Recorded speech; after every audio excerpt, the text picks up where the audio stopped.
നമസ്കാരം. Hema committee report വന്നതിന് ശേഷം മലയാളത്തിലെ ഒരൊറ്റ നടന്മാരും മനസമാധാനത്തോടുകൂടി ഒരു രാത്രിയും ഉറങ്ങിയിട്ടുണ്ടാകും എന്ന് കരുതാൻ വയ്യ. കാരണം ഓരോ നിമിഷവും ഈ നടന്മാരുടെയൊക്കെ പേരിൽ ആരോപണങ്ങൾ പൊട്ടിമുളച്ചുകൊണ്ടിരിക്കുകയാണ്. ആരുടെ പേരിലാണ് ഇന്ന് ആരോപണം ഉണ്ടാവുക, അല്ലെങ്കിൽ നാളെ ആരുടെ പേരിലാണ് ആരോപണം ഉണ്ടാവുക എന്നൊന്നും പറയാൻ കഴിയാത്ത അവസ്ഥയിലേക്ക് മാറിയിരിക്കുകയാണ്.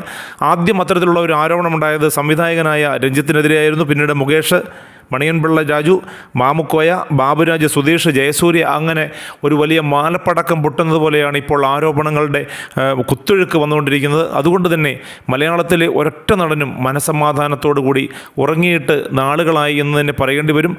ഈ ആരോപണം സൂപ്പർ താരങ്ങൾ അടക്കമുള്ള ആളുകളുടെ മേൽ വന്നുകൊണ്ടിരിക്കുകയാണ്. എന്നാൽ ഇതൊന്നും അറിയാതെ, ഇതൊന്നും തന്നെ ബാധിക്കുന്ന പ്രശ്നമേ അല്ല എന്ന് വെച്ചുകൊണ്ട് ഇവിടെ നിന്നും മാറി ജിദ്ദയിൽ വലിയ ആഘോഷത്തോടു കൂടി നടക്കുന്ന ഒരാളുണ്ട്. അത് മറ്റാരും മലയാളത്തിൻ്റെ മറ്റൊരു സൂപ്പർ താരമായ ദിലീപ് തന്നെയാണ്. ഈ പവർ ഗ്രൂപ്പിൽപ്പെട്ട ആൾ തന്നെയാണ് ദിലീപ് എന്ന് നേരത്തെ തന്നെ ആരോപണമുണ്ടായിരുന്നു. പക്ഷേ താൻ ഈ പവർ ഗ്രൂപ്പിൽപ്പെട്ട ആളൊന്നുമല്ല എന്ന് ദിലീപ് പറയുകയും ചെയ്തു. പക്ഷേ ഇപ്പോൾ ജിദ്ദയിൽ ദിലീപിനും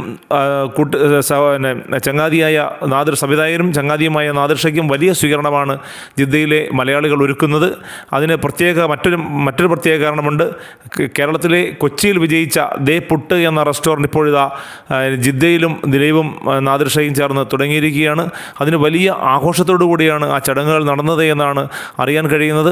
ഈ കേരളത്തിലെ ഹേമ കമ്മിറ്റിയോ മറ്റ് ചലച്ചിത്ര താരങ്ങളോ ബന്ധപ്പെട്ട കേസുകളോ ഒന്നും തന്നെ ബാധിക്കുന്നില്ല എന്ന് ഉള്ള തരത്തിലാണ് അവിടെ ആഘോഷങ്ങൾ നടക്കുന്നത്.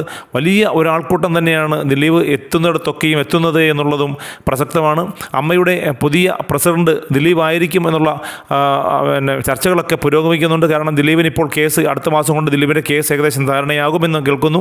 അങ്ങനെയെങ്കിൽ 2 മാസത്തിനകം നടക്കുന്ന അമ്മയുടെ തെരഞ്ഞെടുപ്പിലേക്ക് തീർച്ചയായിട്ടും ദിലീപ് എത്തും എന്ന് തന്നെയാണ് എല്ലാവരും വിശ്വസിക്കുന്നത്. അമ്മയുടെ പ്രസിഡൻ്റായില്ലെങ്കിലും എക്സിക്യൂട്ടീവിൽ തീർച്ചയായിട്ടും ദിലീപിൻ്റെ സാന്നിധ്യം ഉണ്ടാകും എന്ന് തന്നെയാണ് ഇപ്പോൾ എല്ലാവരും കരുതുന്നത്. അതിനൊന്നും മറുപടി പറയാതെ ഇപ്പോൾ താൻ പുട്ടുമായിട്ട് ജിദ്ദയിൽ ആഘോഷിക്കുന്നു എന്നാണ് ദിലീപ് വ്യക്തമാക്കുന്നത്. ദിലീപിൻ്റെ 2014 അവസാനത്തോടുകൂടി ബബ്ബപ്പ എന്ന സിനിമയും റിലീസാവുന്നു. അങ്ങനെ ഒരുപാട് പുതിയ വിശേഷങ്ങളുമായി ദിലീപ് വീണ്ടും മലയാളത്തിൻ്റെ താരപദവിയിലേക്ക്, താരചക്രവർത്തിമാരുടെ ഇടയിലേക്ക് വീണ്ടും ചേക്കേറാൻ ഒരുങ്ങുകയാണ് എന്നുള്ള വാർത്തകളാണ് ഇപ്പോൾ വരുന്നത്.